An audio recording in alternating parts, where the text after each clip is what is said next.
முக்கியமான 7 ஜாம்பவான்களின் பேரை சொன்ன துரியோதனன் இப்போ தன்னோட ஆர்மியோட மொத்த பலத்தையும் பார்த்து ஒரு நிமிஷம் பூரிச்சு போயிடுறான். தன் குருவை பார்த்து அடுத்த டயலாக் விடுறான். அதுதான் இந்த 9வது ஸ்லோகம்.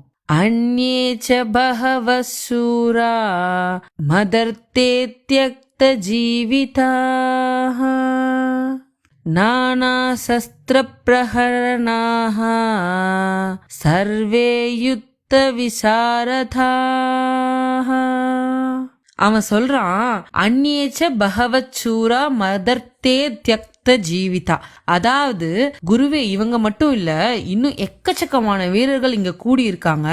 இவங்க எல்லாரும் யாருக்காக இங்க வந்திருக்காங்க தெரியுமா? மதர்த்தே அப்படின்னா எனக்காக தான் தங்களோட உயிரையே கொடுக்க தயாரா இருக்கவங்க தான் இவங்க எல்லாரும் அப்படின்னு சொல்றான்.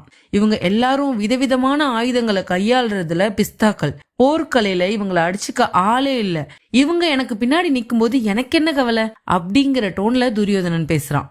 இங்க கவனிச்சிங்கன்னா தெரியும், துரியோதனன் சொன்ன வார்த்தையை பாருங்க. தியக்த ஜீவிதா அப்படின்னா உயிரை தியாகம் செய்ய போறவங்கன்னு அர்த்தம்.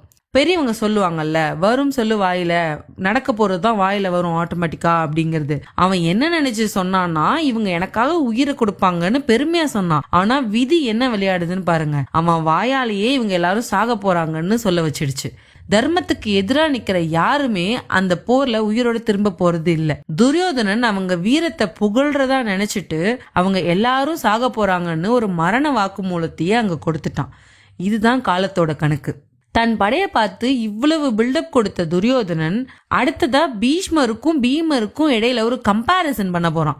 அங்கதான் கௌரவர் படையோட உண்மையான நிலைமை என்னன்னு அவனுக்கு புரிய ஆரம்பிக்குது.